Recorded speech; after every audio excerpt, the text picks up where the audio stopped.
Good morning. Good morning. Hi, everyone. I'm Dr. Tiffany, also known as Dr. T with Twin City Health. And I'm Dr. J. And today we're going to talk about women's wellness, self-compassion, mindset, food, supplements, things like that. But we just want to give a little intro of who we are. We're chiropractic Twin City Health, and we're very passionate about caring for people. We love seeing people reverse chronic disease such as diabetes, high blood pressure. We also love taking care of families. We take care of a lot of prenatal moms and also babies. And that's just something that we have always cared for and we absolutely love. We are so excited that you guys are joining us today. So let's dive right in. Today we are talking about women's wellness. And so, when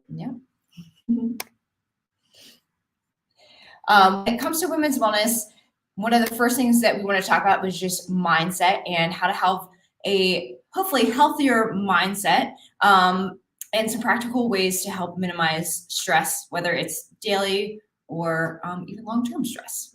So I believe that sometimes having a healthy mindset can also be through routine. I'm someone who loves routine.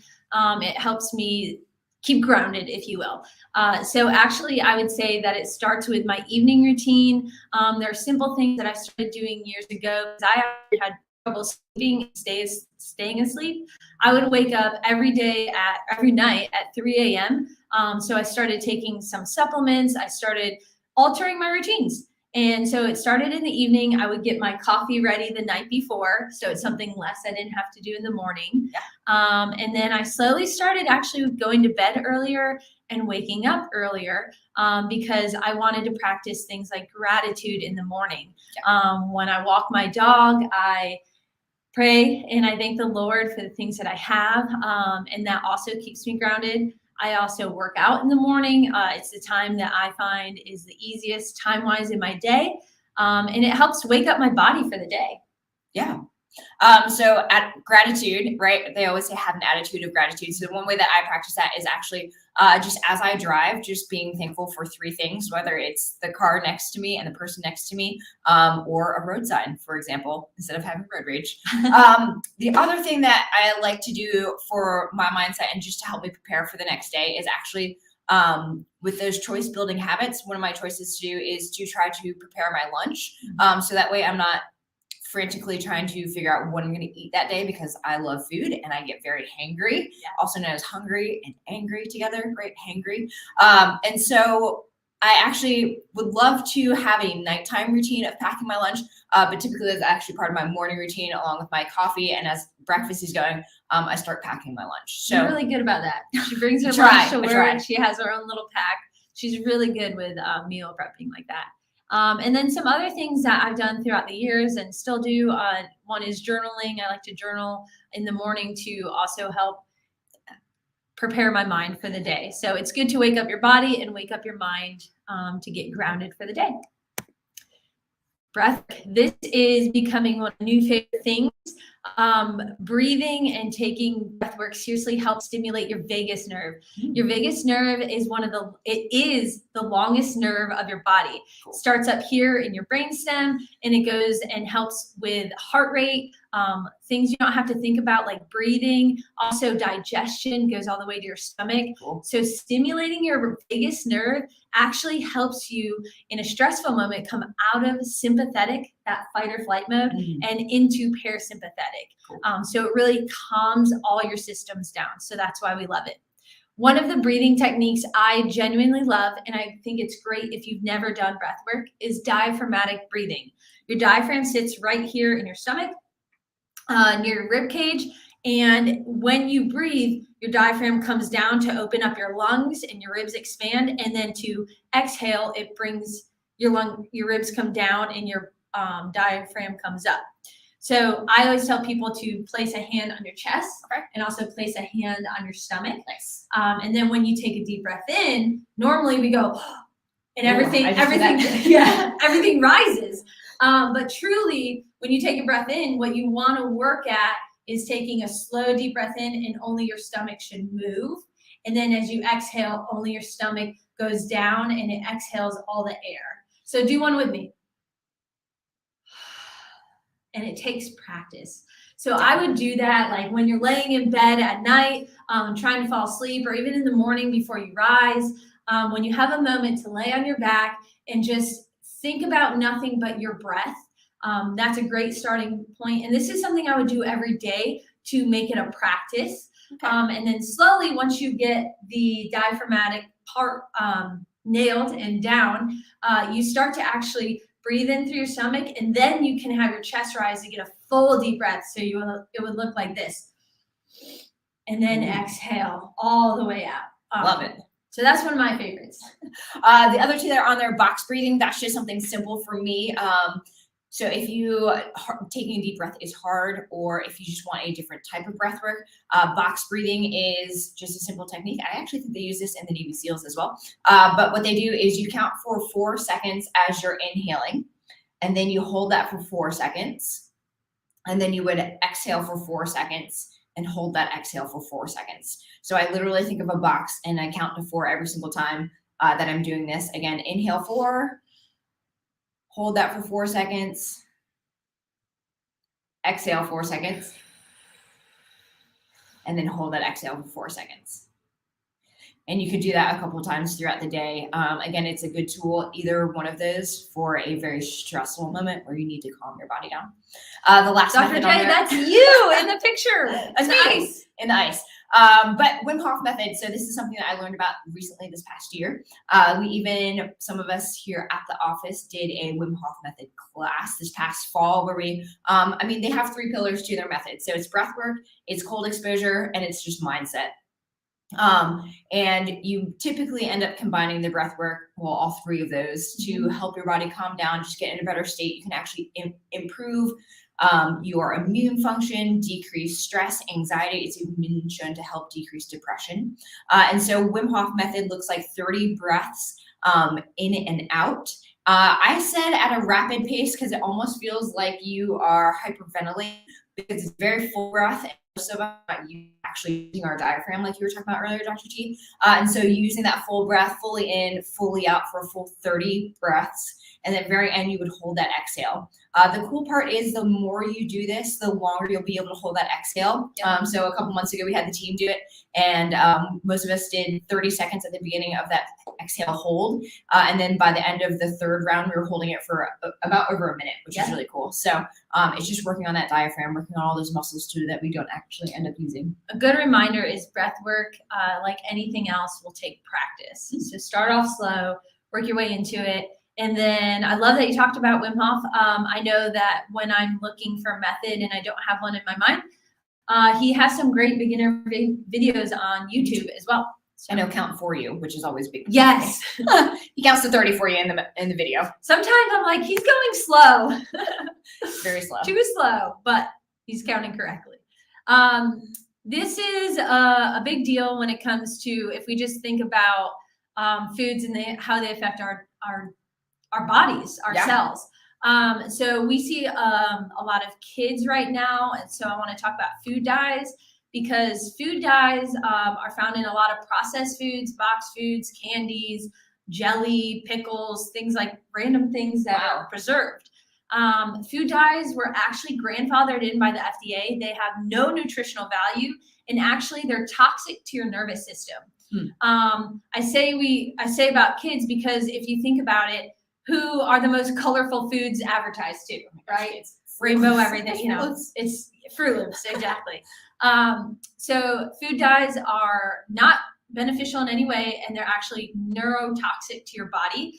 There's a list of food dyes that you could Google if you want, but biggest thing are when you look at the label, these processed foods and the ingredient list at the very bottom, you look for red 40, yellow 5, and yellow 6. Those make up 90% of all dyes, and those are shown to increase risk of allergies, some cancers, and even food sensitivities. So if we think about like our food allergies and food sensitivities, we want to make sure we don't eat those early on to help our gut as we go. Some natural food dyes that market in the market, if you will, holistic market, I'd say, has started putting in their foods that would look like things like beetroot, turmeric, curcumin. I know I buy Bubby's pickles. That's the brand, because they use curcumin as their colorful, to make it colorful, rather than like other brands, traditional brands I grew up on. They use the yellow dye. So just start looking at that stuff and compare the bottles while you're in the store. If they're in the same aisle, they're next to each other, start comparing that. Things that they're most abundant in, I mentioned soft drinks, chewing gum, mac and cheese boxes, even some toothpaste have some food dye. So start checking that out and make some shifts as you see fit. The next thing we wanted to mention was MSG, because this is a big stressor for a lot of people. There's actually something called the MSG complex, or the monosodium glutamate. It is a complex, which can look like irritability for people, headaches, even some dizziness if you're eating too much MSG. So MSG is actually highly associated with Chinese food, but we might also be surprised to learn that it's actually in a lot of fast food places, things like KFC and even our beloved Chick-fil-A. Yes, even what we have listed here, I'll make it a little bit bigger for you guys, is Chick-fil-A's chicken nuggets. So if you look at the ingredients, that ingredient, the MSG, is listed 2 to 3 times. It's highlighted twice in the purple. And just because we think, I always thought Chick-fil-A was healthier, right? Like if I'm going to eat fast food, I'm going to eat Chick-fil-A. But just because they're holy doesn't mean they're healthy all the time. I know we love them, but just to be cognizant of the ingredients that we're putting in our bodies. And we also know that sugar is, I mean, we know this one, we're not going to beat this one up, but we know sugar's inflammatory. There are like 60 different names for sugar: dextrose, maltodextrin. You want to stay away from those chemically bound sugars. So if you're going to have sugar in your diet or in something you're having, you want it to be maybe something like molasses or honey, because those are naturally formed sugars. And then the best sugar substitutes are going to be monk fruit, stevia, because it's a plant. It hasn't been messed around with, and any others, Dad? That's good for now. Yeah. And like I said, honey's good, but it will still rise your blood sugar as well. The monk fruit is a little better than that. And then just a general rule of thumb on the sugar thing, when Dr. T was saying, look at the ingredients, generally anything that adds or that ends in OSE at the ending is a form of sugar. Yeah. So like you were saying, dextrose, maltodextrin, those sorts of things. Dextrin doesn't end in OSE, but that's okay. There's a few that don't. High fructose, another one. High fructose corn syrup. If you have a big family and you're like, man, sometimes this food stuff's overwhelming, I would say just start with one thing. And the one thing I would start cutting out would be ingredients like high fructose corn syrup. That promotes obesity over time, because your body doesn't know what to do with it, so it stores it in your fat cells. So it's hard to get rid of. It also can create liver issues because it's hard to process overall. So these are the top things I would just say, especially in times of stress. Like if something's going on in your life that is higher than normal stress, this would be a time to try and avoid these as well. But what can we do but add some foods in that would help those high stress situations? Absolutely. So foods like omegas, not only if you take a fish oil, would it be great, not only for mood, but also your brain health as well. Or you could also get omega-3s specifically through foods such as chia seeds, nuts, and fatty fish like salmon. My favorite nuts that are good for you are walnuts, and they're really good for your brain. They look like a brain. And then also almonds. Almonds are really good for memory and also detoxing as well. The next one is the supplement Love Energy. I think at some point all of us in this office have maybe had this supplement. It's really helpful for people who serve. It's helpful for healers, for artists, counselors, teachers, parents, people who pour out on a daily basis. It helps just with creative energy, but it helps just detox efficiently. When your body might be a little stagnant, it does help you detox and help you ground yourself even more. So this is one supplement that we like to use for a period of a stressful time. But it's not something you have to take every day for forever. I would say if you use it, use up the bottle, and then that should be good. Loving Energy is on bioarray.com, just so you guys know. So hopefully we'll have some links for you later. The other thing is we wanted to mention are antioxidants. So When your body is low in antioxidants, it can actually produce oxidative stress, which oxidative stress means that your body is actually going to start to break down cells and tissues that we might not actually want to break down in our bodies. So those antioxidants, it looks like getting sick faster, sluggish. Yes, tired, fatigue, which we'll talk about in a little bit as well. So what happens? No, you're good. So with the oxidative stress, we actually want to prevent that by using antioxidants, right? So you get antioxidants through foods. I put up blueberries because it is higher, but you can also use any sort of berry. Strawberries actually higher in antioxidants as well, and raspberries and blackberries. And then also the other ideas that I had for you were tea, especially when it's like cold and rainy like it is today. Yes. Tea might be very soothing. Chamomile tea or matcha tea are both higher in antioxidants. And I'm not talking about the matcha tea that we might get at Starbucks, although I love Starbucks matcha tea. I won't lie. But that's filled with sugar. So what you want to do is buy a ceremonial grade green tea, and it should be very green. It actually doesn't break down well in hot water. You really have to stir it well. And those antioxidants, again, can help with the oxidative stress and free radicals in our body. I like chamomile tea because it helps promote sleep. So if you were to drink that, I would maybe do it at night. And what's awesome is chamomile tea, if it helps you sleep, sleep is going to be something that helps your body heal. So when you're sick, you always want to sleep more because your body's actually working hard to heal. Thyroid. Let's dive into thyroid. So just very basic, where's your thyroid? Right here, base of your neck, middle to base of your neck. It's a butterfly shape organ. What it does is it helps a lot with a lot of things in your body, such as metabolism, helps with your heart, your lungs, your bones, cortisol levels, hormones, and I said bones. So it's very important for us women to take care of our thyroid. Biggest thing is it controls and facilitates energy.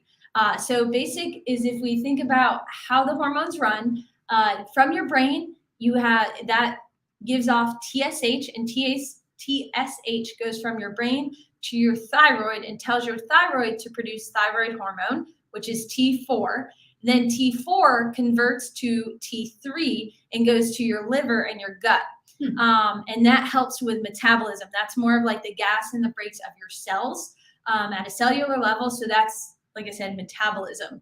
So that's how your body works with those hormones. If you go to the doctor and you ask them to test your thyroid, if you go to the doctor and you ask them, we'll go back, to test your thyroid, the blood work that you're looking for is going to be TSH, T4, T3, and then an antibody test.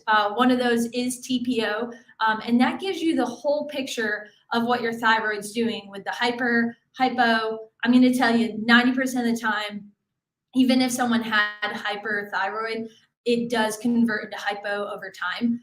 Most people are going to be hypothyroid. And what that looks like is tired, fatigue, sluggish, constipation. Dry A skin. lot of the people that we end up seeing in the office will tell us, like, I've been doing all the right things to lose weight, but it's been really hard. Like, I'm working out, I'm exercising, I'm eating well, but I haven't been able to lose weight. Even constipation is a sign of hypothyroidism. So just want to look out for these things. And then if you suspect that maybe you do have a thyroid problem, again, go get it tested, but really look for the full picture, because most of the time, if you ask for a thyroid test, they will only test the TSH. So you have to be pretty adamant about getting a full thyroid panel. Correct. Another thing that we're looking at, when you think of like chronic stress and thyroid relation, what happens is T3 and reverse T, you can blood work fine. T3 and reverse T3 are affected by cortisol. So when your cortisol is your stress hormone, when you're staying in a high stressful environment, your cortisol rises. It also rises your reverse T3, which is the brakes to your metabolism. It basically, it's slowing everything down. It makes you more sluggish when you stay in that stressful environment. And so if you don't slow down, if that stressful stimulant, whatever it is, doesn't go away or isn't controlled, and your body has to react, it will slow you down. Not that we want that, but it ultimately will make you slow down through your thyroid. So just be aware that stress can affect your thyroid. That is wild. So where would you start when it comes to your thyroid? A lot of us would start with your nervous system. So what I mean, brain has to send a signal down the spine, out the nerves to your thyroid, right? I guess the nerve at the base of your neck, or the very bottom bone at the neck, is the one that controls or innervates your thyroid. And so doing things like getting adjusted, or making sure that you're doing your traction at home, or even laying on your sleep rolls every single night, are a really good way to open up the communication signals to your thyroid, so that it is producing and making the thyroid hormone. Yeah, absolutely. These are all things that are going to affect your thyroid. Yeah. And if you've never been adjusted, or you're thinking like, hey, like, I don't know if I have thyroid issues per se, but I do want to get it looked at.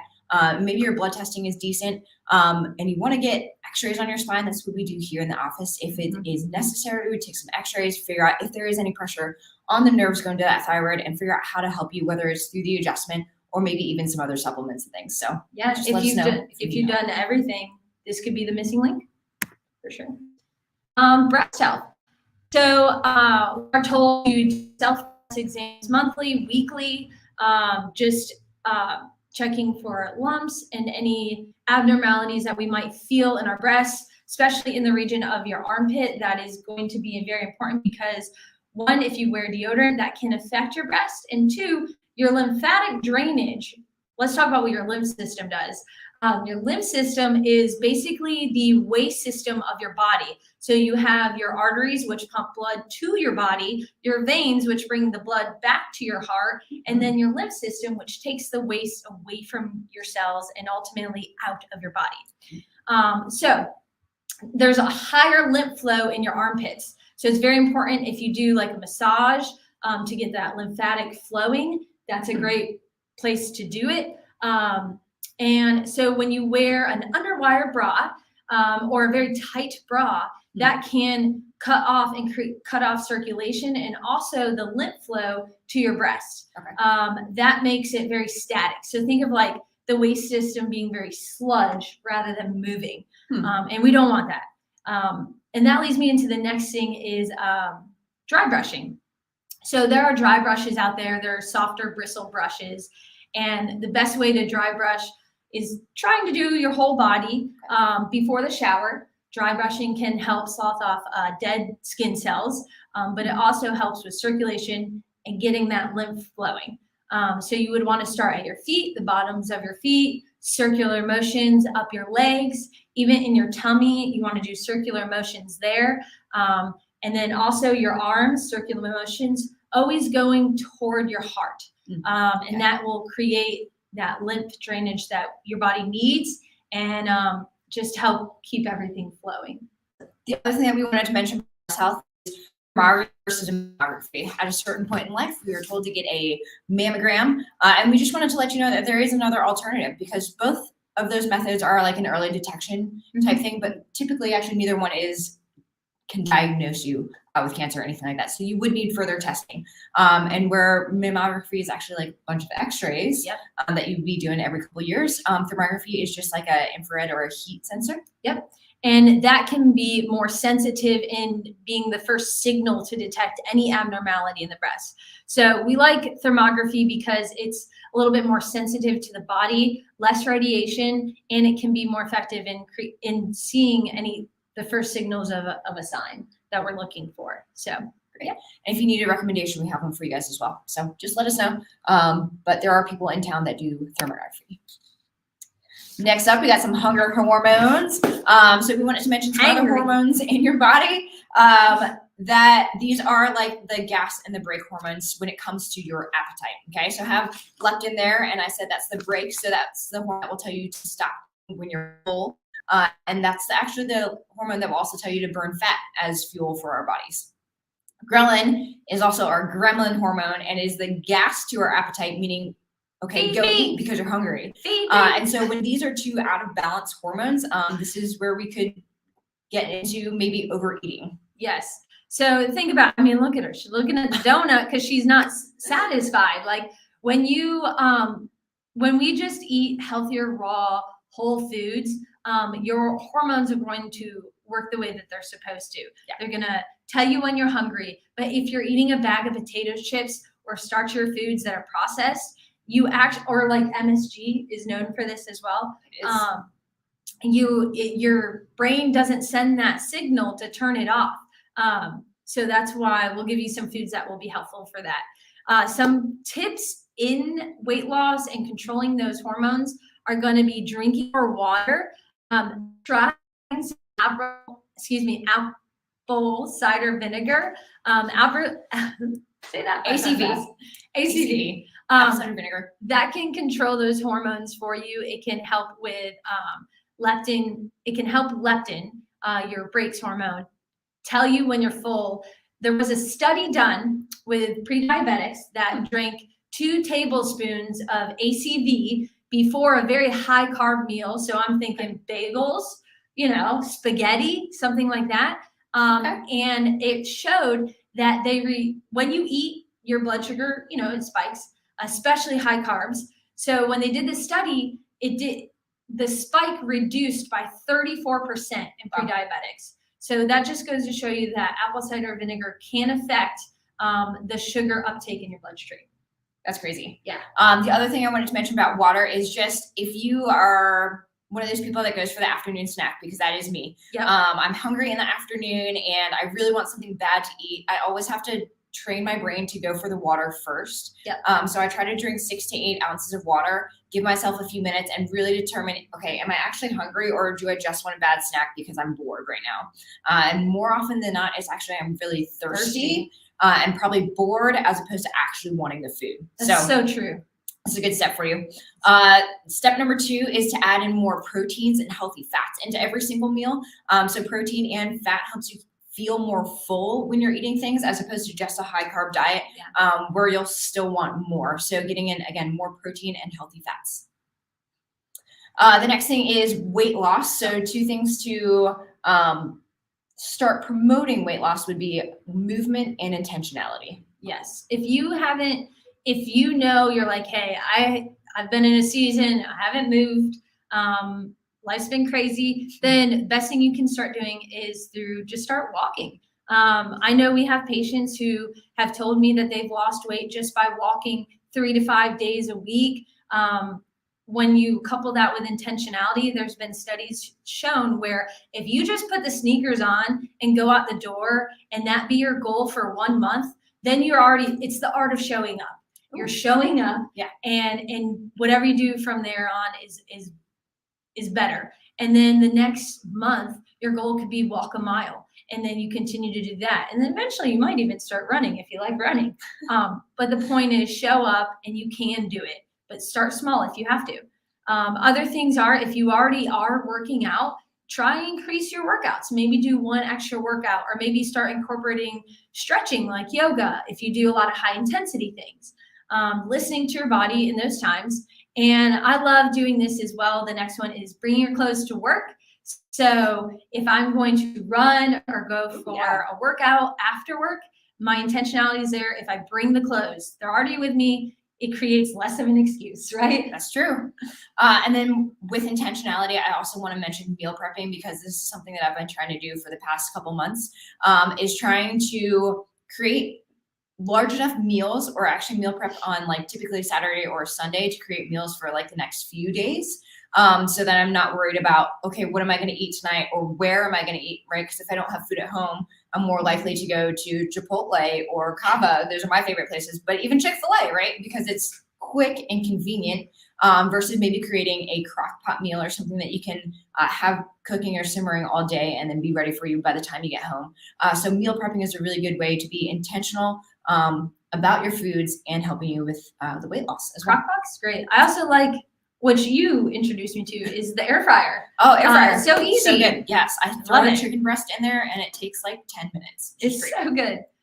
We just did a detox in January, the team and also some of our patients. And we went back and looked at the numbers, and about 88% of people who did the detox with us saw positive weight loss changes, which is awesome. So cool. So we are going to be doing a detox again this coming month in April. So I want you guys to stay tuned with News in the Office through our newsletters to see exactly when, but I believe we're going to do about a 10-day detox, which, think about it just as spring cleaning for your body. Ooh. Gotta get that spring cleaning in for the house too. Okay, healthy snacks on the go. We just wanted to provide you guys with a list of snacks that would be pretty simple to do while you're on the go, because again, when you're hangry, you're just gonna go for the bad foods versus if you meal prep or plan ahead, you can have some healthy things on hand. I'm still a big snacker, and I love grabbing like an apple or some olives, chopsticks, which are higher in protein, trying to get in good protein. But we mentioned some food. We mentioned leptin and ghrelin earlier being your brakes and your gas to your metabolism. Remember, ghrelin's your gremlin. It's the gas that makes you want to keep eating. Some ghrelin suppressing foods are lean proteins like chicken and fish. Eggs are a big one. Artichokes, oats, and red apples. So grab those things, and that helps your body say, I'm full when you're done eating them, rather than continue to eat because leptin's hungry. Your body's hungry. The next step we want to talk about is just energy and ways to increase energy, because I feel like this is a huge thing. So let's say we got your thyroid tested and your thyroid levels look great with all the different testing. And so like, what else can we do when it comes to actually having more energy throughout the day? And I keep drinking coffee. That doesn't help? Doesn't help. Darn. So one of my first things is always drinking more water. Again, not only will it help with, okay, am I hungry or am I just going for food? But it can also help increase your energy level in that moment as well. So for myself, yeah, go ahead. Oh, I was gonna say I drink like 3 to 4 glasses of water before I drink coffee. And this is number one, because I've trained my body to do that. But number 2, I also feel like I haven't drank water for the past 7 or 8 hours while I was sleeping. So I wake up pretty thirsty. And so that automatically helps rev up my metabolism as well. Absolutely. We all should. We should all hydrate in the morning. And then the next thing is getting sunshine. So, or taking vitamin D, because in the winter we don't have as much sunshine, or a day like today, it's rainy. It's not as much sunshine. And making sure that you're getting ample amounts of vitamin D. Vitamin D has been shown to help with energy. It's been shown to help with depression levels. It's also been it helps with bone health. So it's very important for us ladies to be taking it. Yes. The best thing you can do is get your vitamin D blood level tested. And what you're looking for is the optimal range, which is between 70 and 100. So test it. Most people are low. I feel like most people are fairly low. I still take vitamin D supplements as well. So cold shower. This is a real good way to just stimulate you and wake you up really fast. But that blast of cold water can help your energy levels throughout the day. So what that looks like for me is I don't know how people do it, but some people start with a cold shower and just keep it cold. I start with a hot shower, and then at the very end of my shower, I turn it to cold for about 10 seconds to a minute, depending on how I'm feeling that day. I try to go for a full minute, if not longer. But in the winter, that is very difficult. But it does Dr. J is a ninja. I try the cold showers, but I'm not gonna lie, it's more of a lukewarm. Like, I'm trying to get from the hot to warm to colder. So yeah, even if that's where you start, that's okay too. But I try to get cooler and cooler as I can in the shower. The next thing is taking vitamin B, B12. I personally take Bs every day. Again, something that you can get tested. A lot of people tend to be low. Some people get B12 shots. However you take it, it's a good thing to take. Make sure you take it in the morning, because it will give you energy. Yes. Don't take it at night. Not at all. And then the other thing is cortisol levels. Get those tested. I like to see it tested in saliva, but you can also get it tested through blood work. Cortisol should be low at night, and it should be rising slowly throughout the day, peak in the afternoon, and then slowly fall before you go to sleep. That's because it helps you with alertness. It helps you stay awake. It's also what we call the stress hormone as well. So when our stress is out of balance, if you will, this is times where we don't sleep through the night, things like that. So just something to take if you're sluggish throughout the day and not sleeping and all that. Definitely times of high stress.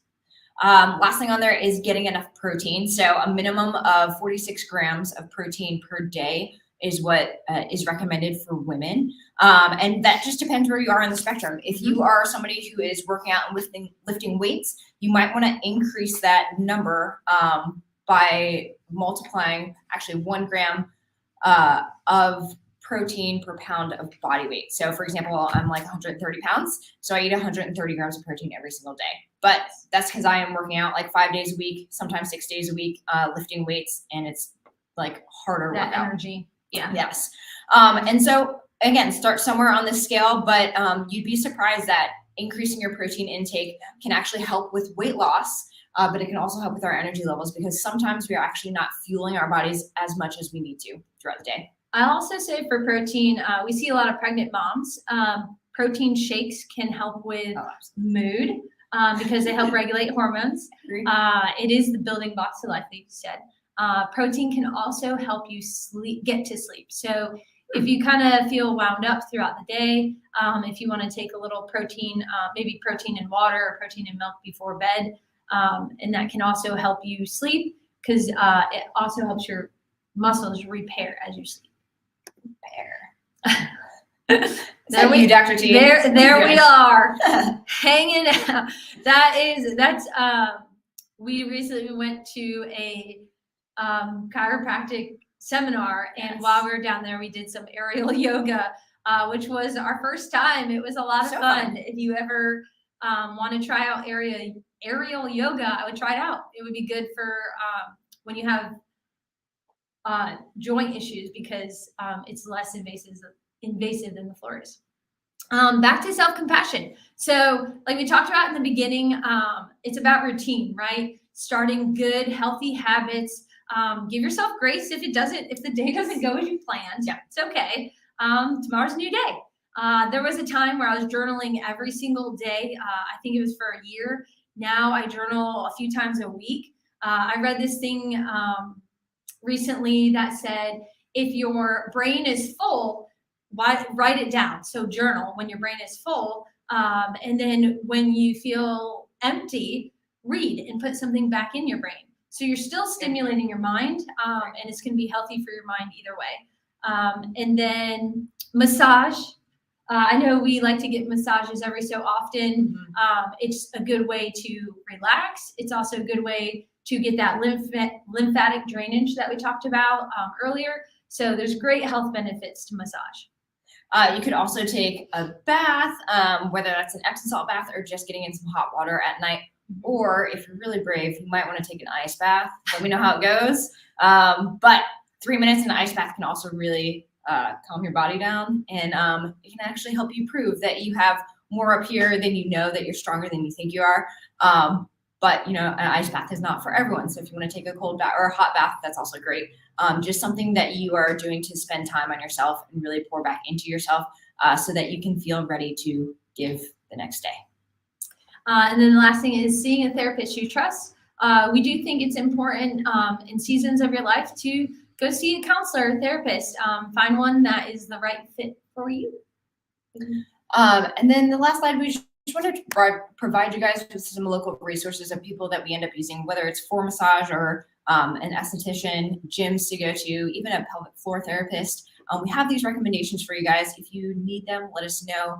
But we just wanted to put them up there for you guys. And really, I know we talked about a lot of information, but I think the whole goal was just to help you guys pick maybe one step to do, whether it's changing your mindset or getting more energy throughout the day. Maybe it's getting your thyroid tested.